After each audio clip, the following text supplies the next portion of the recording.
Halo semuanya, Assalamualaikum warahmatullahi wabarakatuh. Bagaimana nih kabar teman-teman yang masih di rumah? Apakah masih sehat? Semoga selalu sehat ya. Jangan lupa buat pakai masker dan cuci tangan selalu.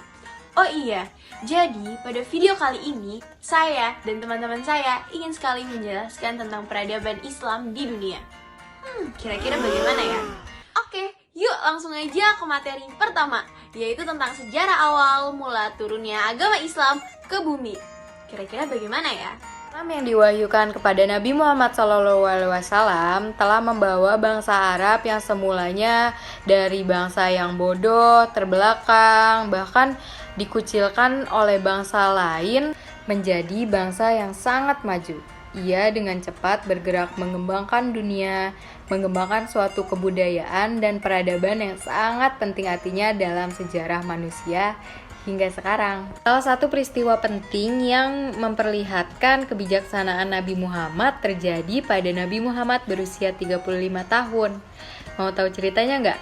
Jadi waktu itu Ka'bah rusaknya sangat berat. Nah, karena kerusakan yang sangat berat, jadi warga Mekah pun melakukan perbaikannya dengan cara gotong royong dan juga sukarela. Nah, tiba nih di saat-saat terakhir perbaikan. Nah, ketika saat-saat terakhir ini, ketika pekerjaan tinggal menaruh Hajarul Aswad ke tempatnya semula, timbul nih perselisihan. Nah, perselisihannya itu tiap-tiap suku tuh merasa berhak menaruh Hajarul Aswad karena itu merupakan tugas yang sangat mulia pastinya ya teman-teman.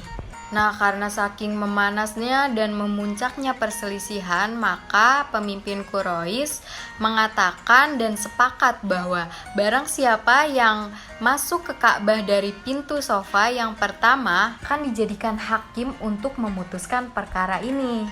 Nah, kalian tahu nggak siapa yang pertama masuk? Ya, yang pertama masuk yaitu adalah Nabi Muhammad SAW.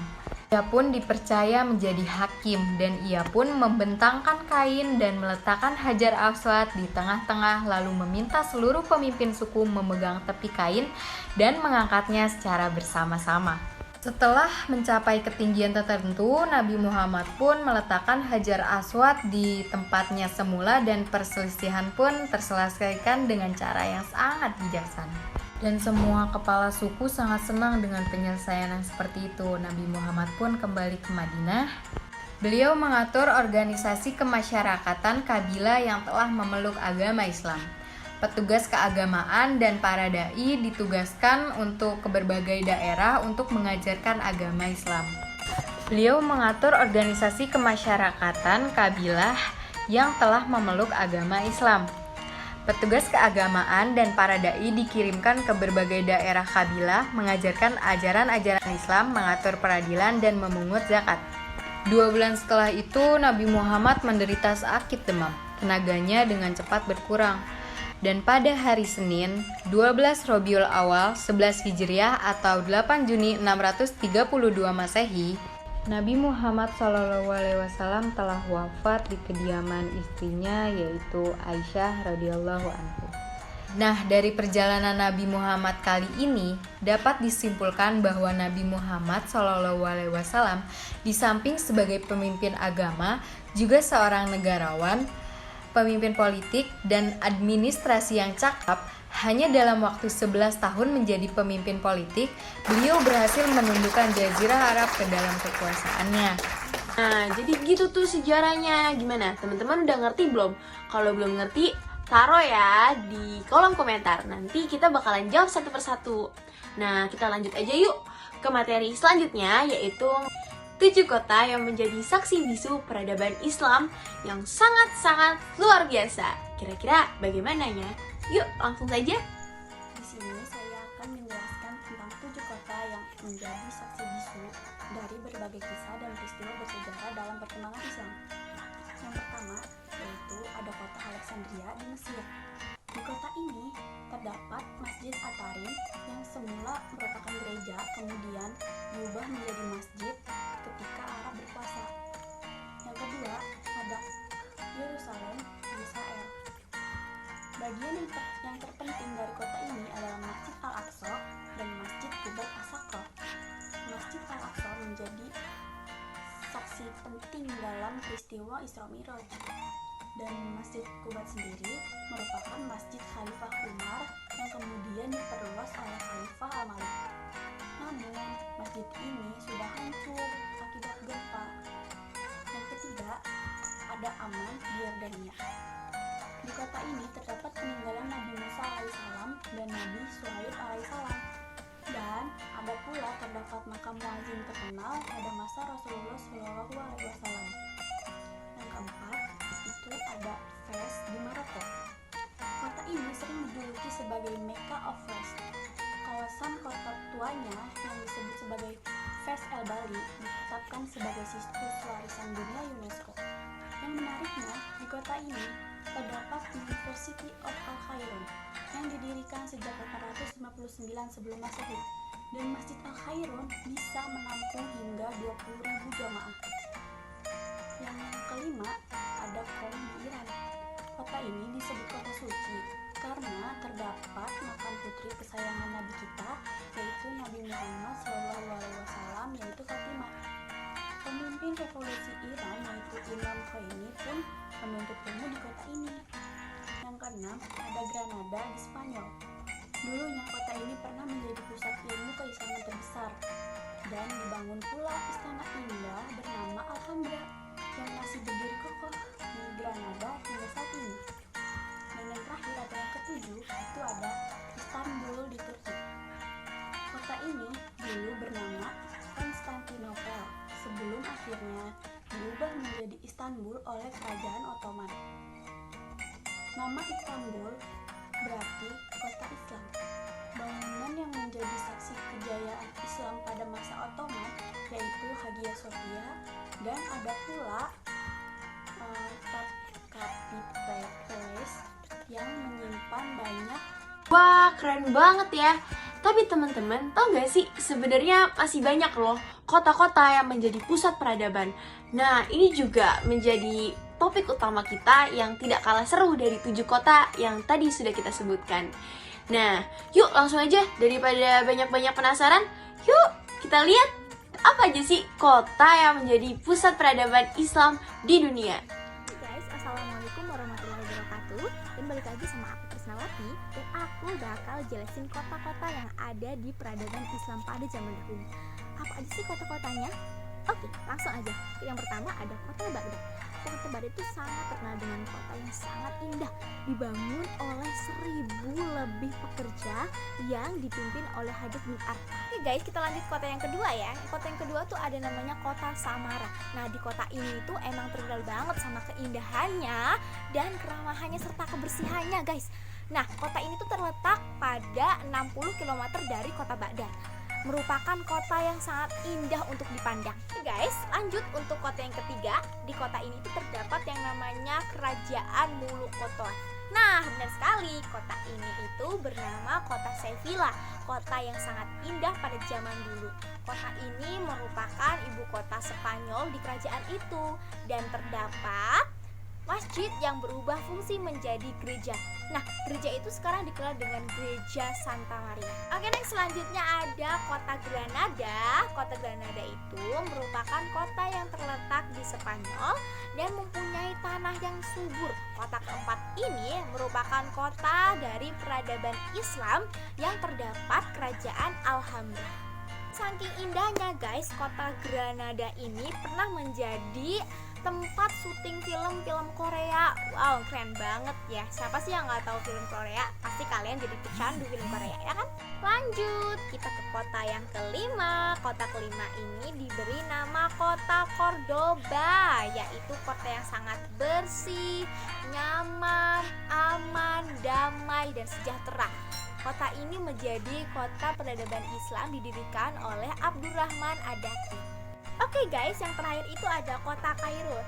Siapa sih yang ada kota Kairo gitu? Kota yang besar dengan peradaban Islamnya. Kota ini itu didirikan oleh Jauhar Asori tahun 358 Hijriah yang sebagai pusat dinasti Al-Fatimiyah. Nah, di sini itu terdapat universitas terbesar Islam, menjadi salah satu universitas favorit di dunia untuk menampung semua mahasiswa yang ingin belajar di Kairo, Mesir. terdapat rumah khalifah di kota ini dan dibangun dengan luas 160 hasta yang dinamai dengan Istana Ghazabat. Oke guys, itu dia kota-kota yang ada pada masa peradaban Islam hingga saat ini juga masih ada ya guys ya.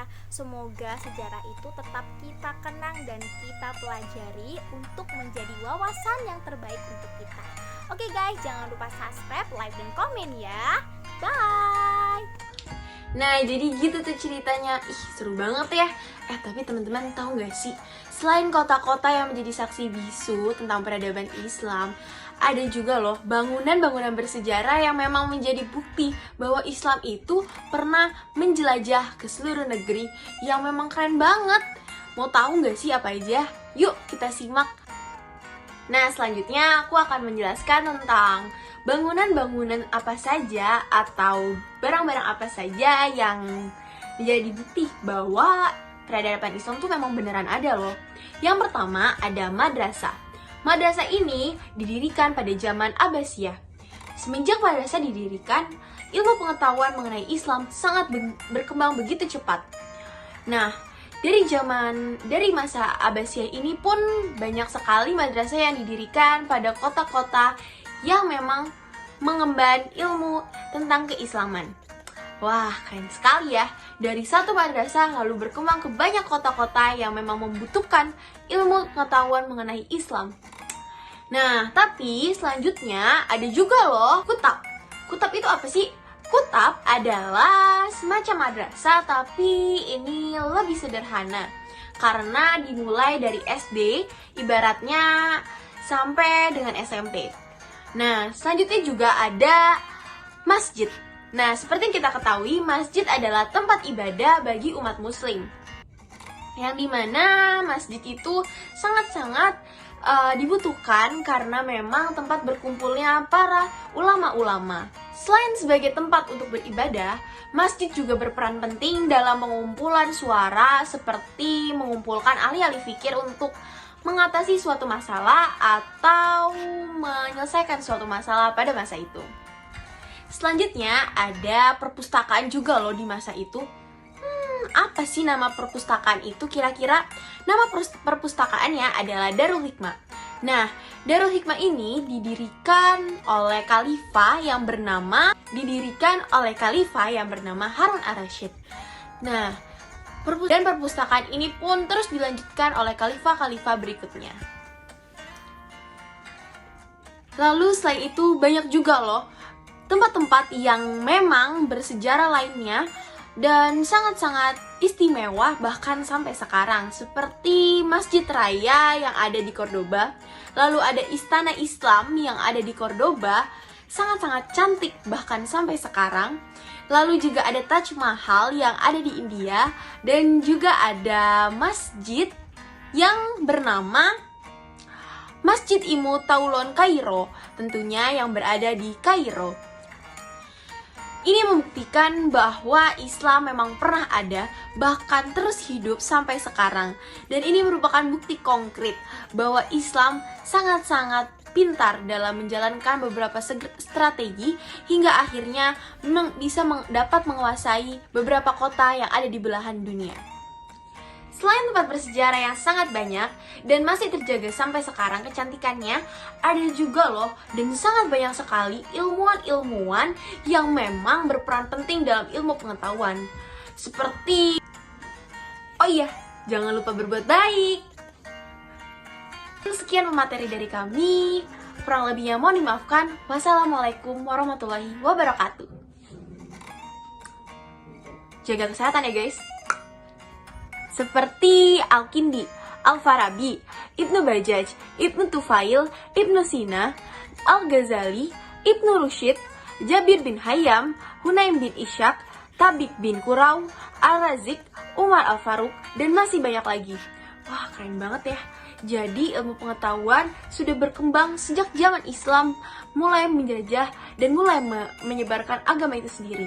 Tidak hanya agamanya yang luar biasa keren, tapi Islam juga melahirkan banyak ilmuwan-ilmuwan yang ilmunya bahkan masih bisa dipakai sampai sekarang. Seperti contohnya angka. angka mulanya berasal dari ilmuwan-ilmuwan dan penemuan-penemuan yang ada di Islam. Wah, keren sekali ya. Tentunya dengan belajar bagaimana peradaban Islam di dunia, kita jadi lebih banyak tahu dan lebih mengenal awal mula Islam itu dan bagaimana dan apa saja perjuangannya. Wah, kita jadi lebih tahu kan? Tapi pastinya akan ada banyak pertanyaan dari teman-teman sekalian. Bagaimana? Jika memang ada pertanyaan, tolong tulis di kolom komentar dan kita akan mengusahakan untuk menjawab semua materi dari kami. Kurang lebihnya mohon dimaafkan. Wassalamualaikum warahmatullahi wabarakatuh. Jaga kesehatan ya guys.